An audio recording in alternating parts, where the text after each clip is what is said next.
Hello everybody, Average Gamer, welcome to a Let's Play of one of my most favorite series ever.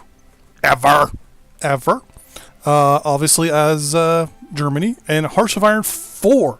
If you don't know what Hearts of Iron 4 is, basically it's based on the Clausewitz engine, just like Europa Universalis, Crusader Kings, and obviously Hearts of Iron 3. Basically it's a real-time strategy game based, in this case, in 1936, going forever. There is no actual end date. There's an actual end, quote-unquote, but theoretically, just look at a continue button, so you can continue on till whenever, basically, what I think is really, really good. Every country will be done its stuff, and the world will be definitely different. But what we're going to do is we're going to jump in. I haven't played Hearts of Iron 4 yet. So I have a little bit. I've dabbled a little bit. Oh, what's this? Oh, interesting. Okay. So you can pick pretty much any country that was around in 1936. If you want to play as Venezuela, you can play as Venezuela. I know I have a fan from Brazil. If we want to play like we are in Supreme Ruler, play as China. It's all accurate down to the U.S., Mexico, China, or Canada, Poland, Lithuania, Latvia, Estonia, Sweden, Finland, lots of Denmark, Italy. Now, I'm not the greatest at this game. Forewarning, we're going to try and get into this slowly, but surely. So the plan is we're going to play with historical AI focus off. Historical AI focus basically is that it's kind of like a way to kind of hamper the AI a little bit. If you have it turned on, the AI is going to pick what are basically known as focuses, or basically directions. These directions will force World War II, pretty much around the same time it normally does. By turning it off, pretty much any country can pick any of its focuses that it's available to it. It can go down pretty much any tree. In the last couple of games I played, I had the U.S. Break into a civil war between communists, fascists, and the Democratic, the Democratic group. So there was a three-way civil war going on in the U.S. Brazil had a civil war. Argentina had a civil war. The Soviet Union turned into the Russian Empire, because they got overthrown by a fascist government. I saw the UK turn fascist as well, and actually leave the Allies and rip apart the Allies altogether. There was the United Kingdom, then there was Great Britain, and then there was Free Britain, or the United Britain, or something like that. Well, there's three different Britons, basically. One controlled all the stuff here in the Pacific. Another one controlled pretty much what's in Africa and in South America, and then another one controlled Newfoundland, Labrador, and the main islands. It was pretty cool, as I wasn't expecting that to happen. The British Raj got independence, so then I went to war and basically whittled it down. One thing I will do right away is we are going to start boosting fascism in a couple countries, just to kind of see how that's going to shake things up. So we're going to click on, obviously, Germany. We're going to pick recruit for now, just till we get used to things. And when it starts up, like usual for most Paradox games, we're going to get a whole bunch of warnings saying a whole bunch of stuff isn't set up right.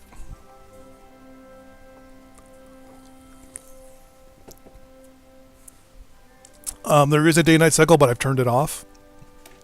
The main reason for it is, well, it's pretty horrible. So this is the game. So you'll see here I have NATO counters turned on. I love NATO stuff. It's just the way I look at things.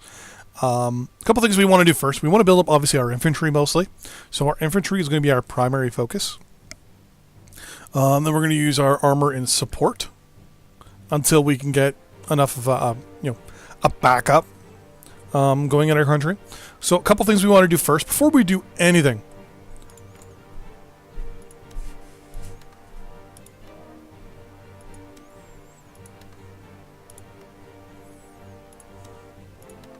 We're boosting fascism in all three of those countries.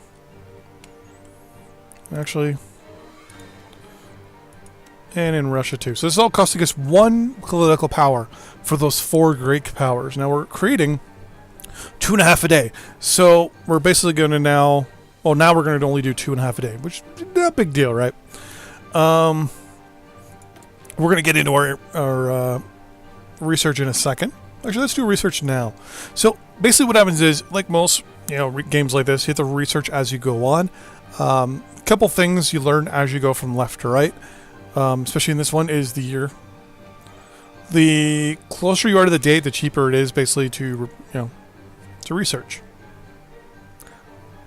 So we're going to research some support weapons. We want to get that support in the way. So industry, we want to cut down on some of our research time.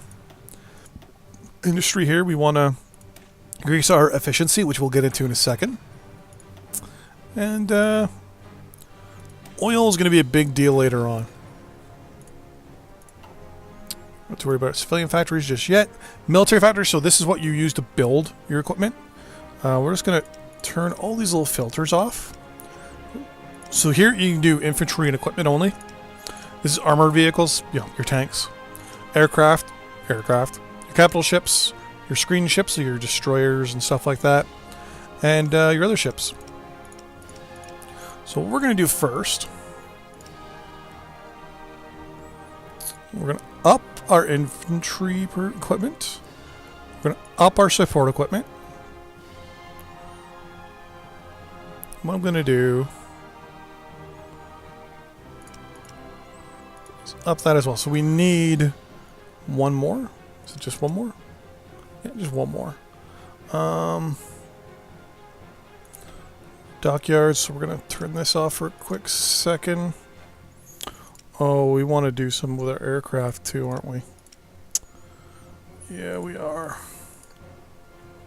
So we need at least 4 more military facilities, which we'll build momentarily.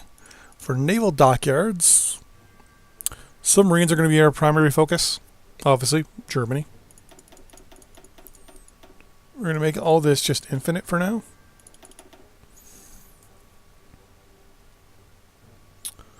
And what we're going to do is we're going to trade, because you'll see here for our usage, like here it says we need oil and we need steel. So here we need 6 more things of oil to do this. So we got lots of oil that we need. So we're going to click here. We're going to go oil.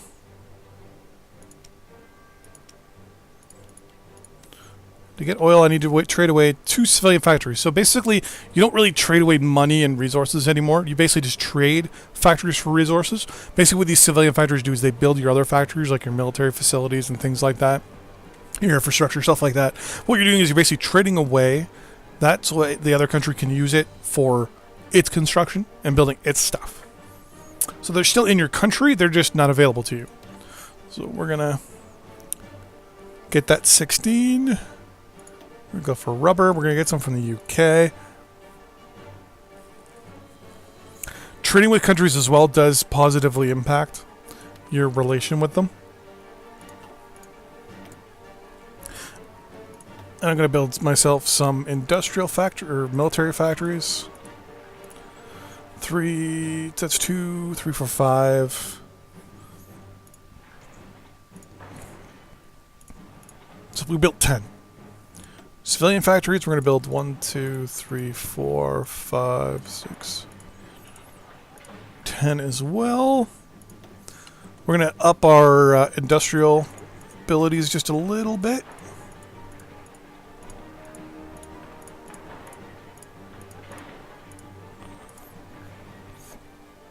What I'm actually going to do is I'm actually going to put our civilian factories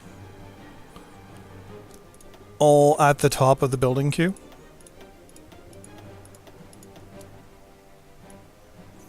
Because the quicker these get done, the quicker everything else gets done.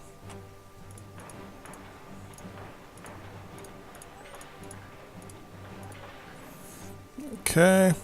We want to build anti-aircraft. Why? Well, we're going to be dealing with Britain and the Allies, so we definitely want to protect at least our western section. Here's the Sudetenland. We'll get into that momentarily. Air bases. So, short term, we're going to be doing a lot of maintenance, basically, of the country.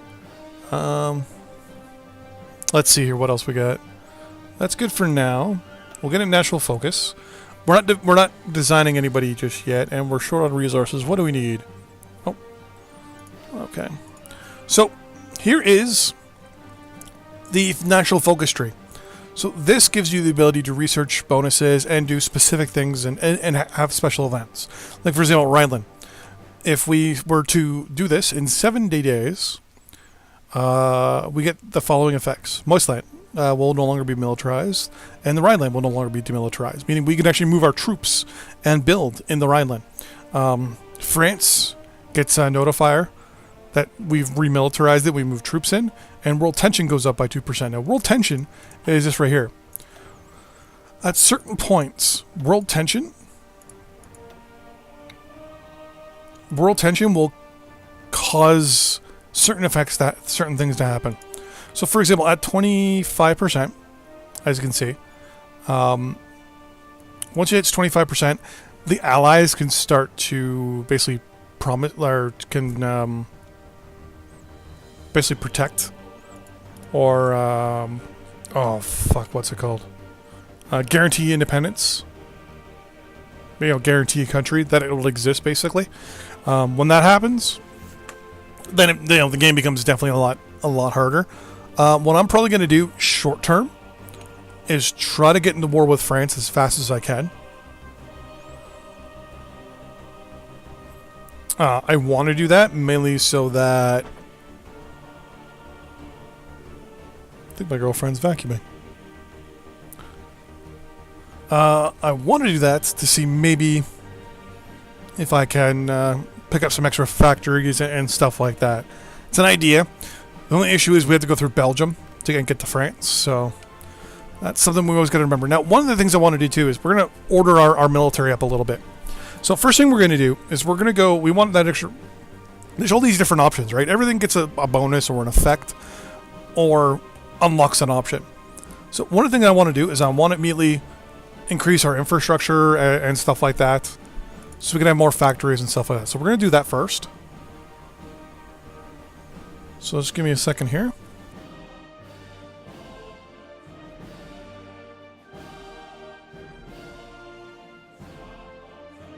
Okay. Sound is actually my computer. That's not healthy.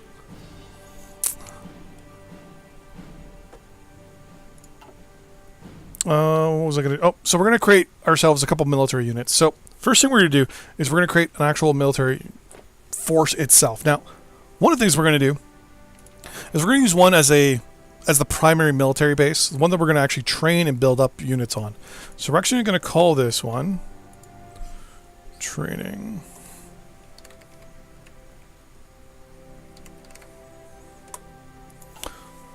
And we'll get to this one in a second. You'll see there's different generals as well. So, for example, field marshals have no limit to the amount of troops they can have, but generals have a limit of 25. You can promote them, but they lose their bonuses. So, we're just going to use Klug here, Gunther von Klug, as a field marshal for basically our boot camp. Then what we're going to do is everybody else is over here. Not you. How many is that so far? 17 divisions. That's not too bad. We're going to create another army, so you just click the little plus sign. We're actually going to create a new theater. We're going to call it Western Front, or West Front.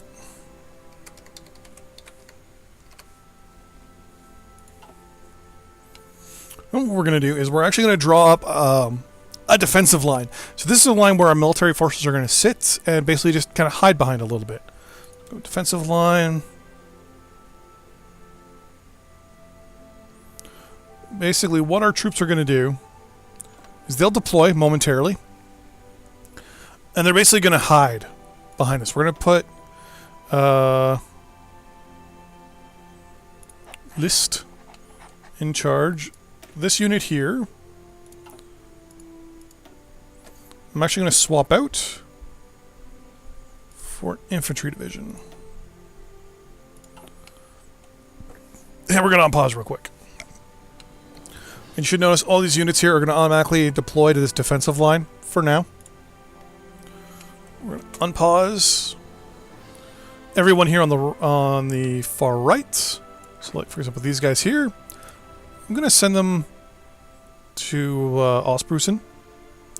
So I'm going to send them up here. And then we're going to create another military group here. Down here, we have our first Panzer divisions.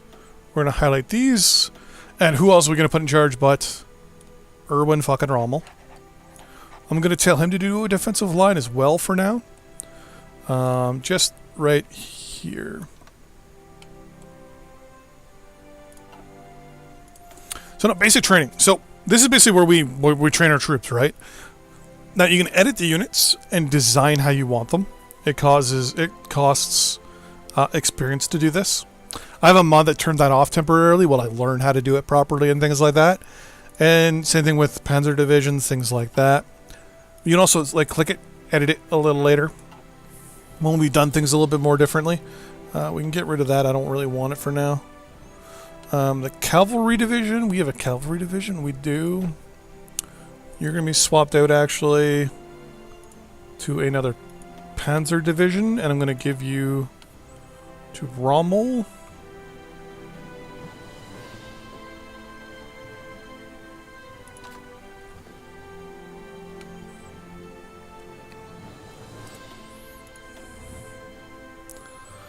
I actually don't like that. We're going to change.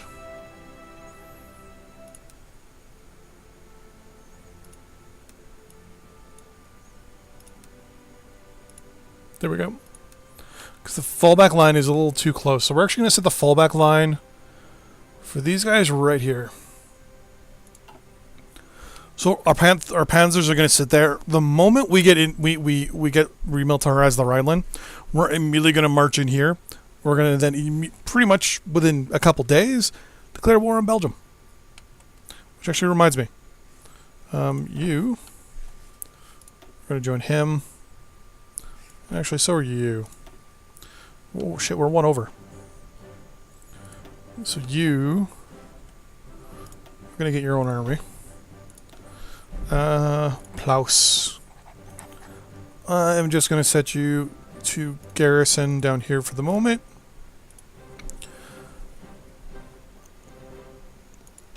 This guy here, I'm going to tell him just to garrison this generic area.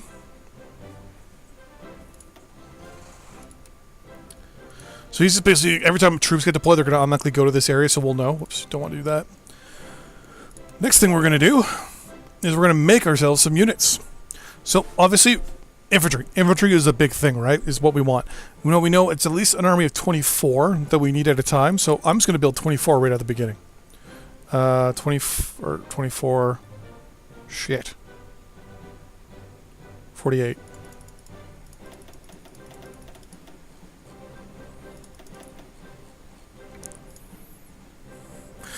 So right now we only do 45. Which, still no big deal. Those guys will start building and working. We're going to let things go. We're going to get everything picked up. Alright. We're going to unpause and just let things go the way they're going to go for the next few moments here. I'm actually going to up it to speed 2.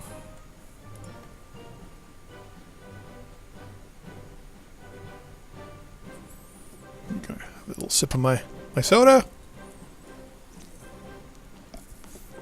So, forewarning, this game will be boring at the beginning as we move things around.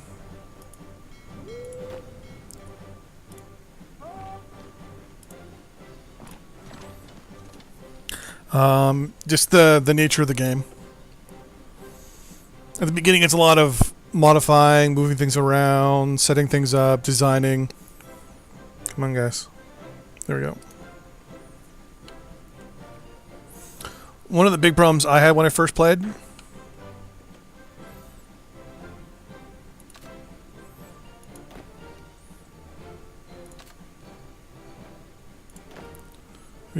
you're just the other guy.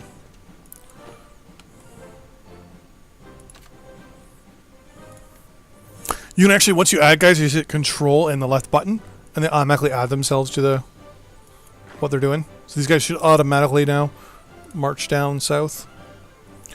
You are getting changed to infantry. So now what we're going to do is let's see where we're sitting production-wise. Aircraft, we need lots of aircraft.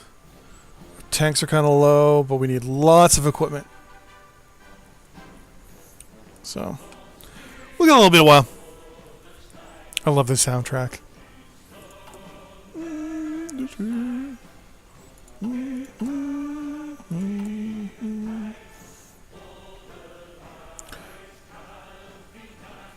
Okay. So yeah, so the beginning of the game, I will warn you, it's going to be a little bit boring. So we're probably going to play it on, depending on what the setting is, kind of meh.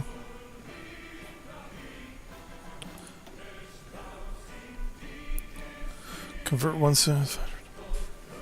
I only have 13, so I don't want to do that. We're going to have the right to Autobahn in 50 days.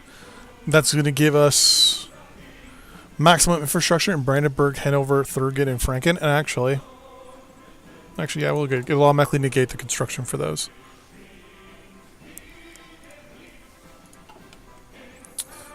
Up this just a little faster here. I'm going to tell this guy, just to get him off my back, garrison the area along the Austrian border. So things that you can do in this game while this is loading, you can do things like the Anschluss, but there's restrictions, right? So for example, we have to have at least 550,000 troops.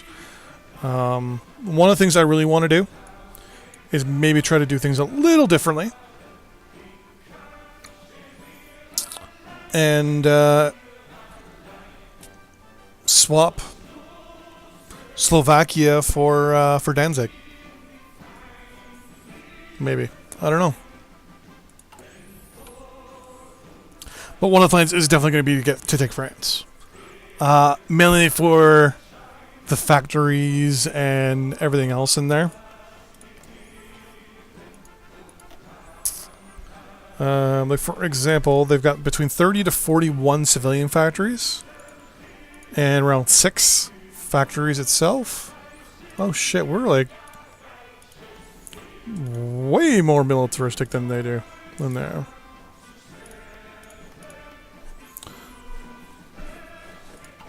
On the bright side, we can take a look to see how we're doing. So fascism is now 3% in the U.S., 5% in France, 4% in the Soviet Union, and 4% in the UK.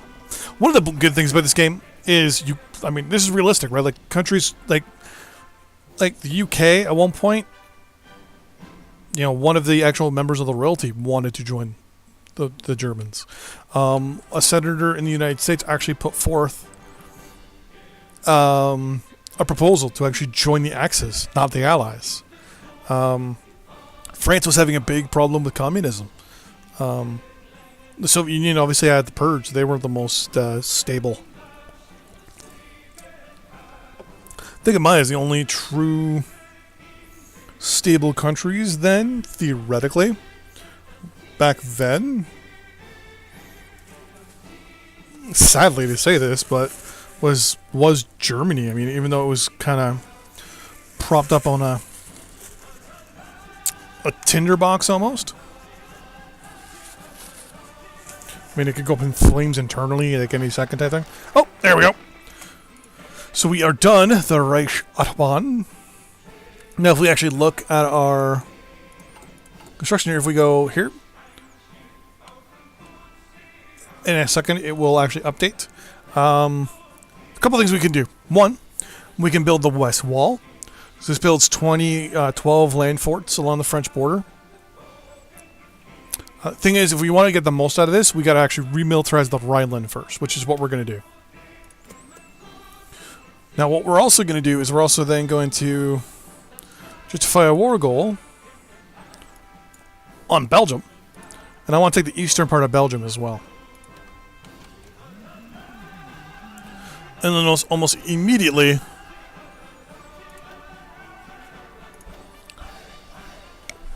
world tension's gone up. So this is basically, the higher the world tension, the more, everyone's worried about fighting and things like that. So, on the Brit side, it's moving itself at 5% a day. It's at 2.2. So if we actually now wait a little bit, we can actually negate that ever happening. So, with that in mind, that's the end of this episode. I will see you guys next time. Bye-bye.